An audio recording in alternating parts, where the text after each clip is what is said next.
Catherine Howard's story is one of love, ambition, and ultimately, tragedy. Born into the powerful Howard family in 1523, Catherine was the cousin of Anne Boleyn, the second wife of King Henry VIII and the mother of Queen Elizabeth I. Growing up in a world dominated by the ambitions and scandals of the Tudor court, Catherine's early life was steeped in the intrigues of her family, but she was largely kept away from the political maneuverings of the court. Catherine's path to becoming the fifth wife of Henry VIII began when she was just a young girl. In her early teens, Catherine was sent to live in the household of her step-grandmother, the Dowager Duchess of Norfolk, where she was introduced to the lavish and often dangerous world of court life. The Duchess household was known for its parties, intrigues, and, most notably, the presence of the young Henry VIII, who was always on the lookout for a new woman to capture his heart. At the time, Henry was in his mid-40s, his health rapidly declining, and his marriages to his previous wives, Catherine of Aragon, Anne Boleyn, Jane Seymour, and Anne of Cleves, had been filled with betrayal, controversy, and in some cases, bloodshed. His previous wives had either failed to produce a male heir or had displeased him in some way, leaving Henry desperately searching for a queen who could satisfy his emotional and political needs. Catherine, a young, beautiful, and lively woman, caught the aging king's eye in the early 1540s. She was everything Henry desired, youthful, attractive, and full of energy. In 1540, Henry had recently annulled his marriage to Anne of Cleves, a union that had been politically motivated but was emotionally disastrous. Afterward, he was seeking a younger, more attractive wife who could reignite his passions. Catherine was only 17 when she caught Henry's eye, and she was chosen to be his new bride. On July 28, 1540, Catherine Howard became Queen of England.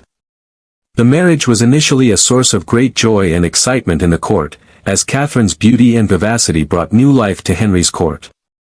However, behind Catherine's beauty and youthful charm lay a troubled past. Catherine was not the innocent and virtuous young woman she appeared to be. Before her marriage to Henry, Catherine had been involved in several illicit relationships. Her past was filled with affairs with courtiers and noblemen, which would ultimately come back to haunt her and lead to her tragic downfall. Catherine's youth and naivety had made her a pawn in the court's dangerous political games, and she quickly became entangled in the web of her family's ambitions. The Howard family, always eager to maintain their position at court, had thrust Catherine into the limelight without fully understanding the consequences of her actions. Unbeknownst to Henry, Catherine was not only emotionally immature but also somewhat reckless in her behavior, having been used to the attention and flattery of men before her marriage. In the early days of their marriage, Catherine was adored by Henry, and she began to enjoy the lavish privileges of being queen.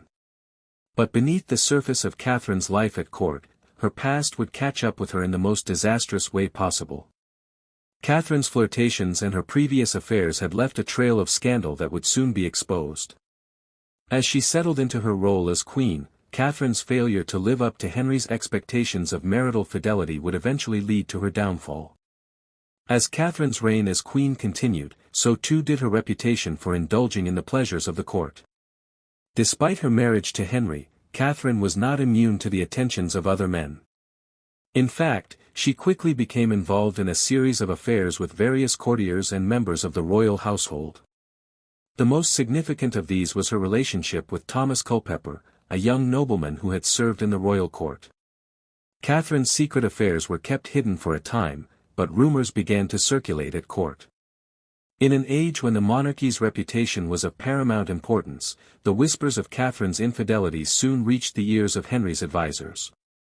The king, who had grown increasingly paranoid about betrayal and disloyalty, was soon informed of his wife's actions. In 1542, after much investigation, the truth of Catherine's affairs came to light. Her relationship with Thomas Culpeper was exposed, along with the fact that she had also been involved with other men before her marriage to Henry. It was revealed that Catherine's youthful indiscretions had continued well into her marriage, and Henry was furious. His trust in Catherine had been shattered, and the woman he had once adored was now seen as a traitor to the crown. Catherine was arrested and imprisoned in the Tower of London, where she faced a court that would ultimately decide her fate. The charges against her were severe: adultery, treason, and betrayal of the king. It was a capital offense, and the punishment for treason was death. Catherine's trial was a sham, as the verdict was already decided long before she entered the courtroom. She was found guilty of committing adultery and plotting to betray Henry VIII. The court declared that Catherine's actions were a direct violation of her oath as queen, and the penalty for her crimes was death.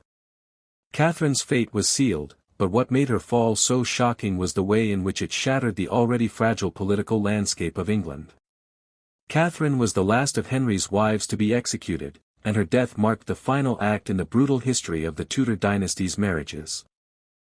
Henry's once charmed life had been torn apart by his desperation for a male heir, and his succession of marriages had turned the monarchy into a symbol of instability. Catherine's fall from grace symbolized the destructive power of Henry's obsession with love and loyalty, and her execution left a kingdom reeling from the consequences of one man's unchecked desires. On February 13, 1542, Catherine Howard was led from the Tower of London to her execution. She was only 19 years old. Her life, once filled with luxury, had come to a bitter end, marked by public humiliation and the tragic loss of everything she had once held dear.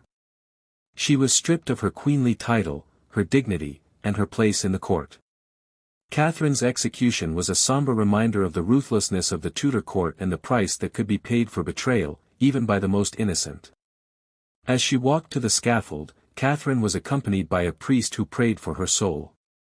Though she had been found guilty of her crimes, Catherine reportedly confessed her sins and expressed remorse for her actions. Her final words were directed at her family, expressing sorrow for their disgrace, and she pleaded for the forgiveness of her husband, Henry VIII. Catherine was not given the luxury of an execution by sword, as was customary for noblewomen. Instead, she was beheaded by the axe. The blow was swift, and Catherine's life was extinguished in an instant. The execution of Catherine Howard marked the end of a chapter in the tumultuous reign of Henry VIII. Her death was a reflection of the cruelty and betrayal that had plagued Henry's marriages and reign.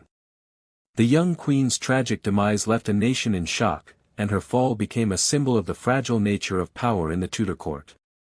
The kingdom that Catherine had once hoped to rule with Henry had been shattered by her own actions, and her execution cemented her legacy as one of the most tragic figures in Tudor history. In the years following Catherine's death, her legacy would be remembered as one of youthful innocence lost in a world of ambition, intrigue, and betrayal. Catherine Howard, like many of Henry VIII's wives, became a martyr in her own right, a victim of the king's desires, the court's political machinations, and a world that demanded absolute loyalty. Her story serves as a reminder of the perils of power, the fragility of royal life, and the devastating consequences of a broken heart.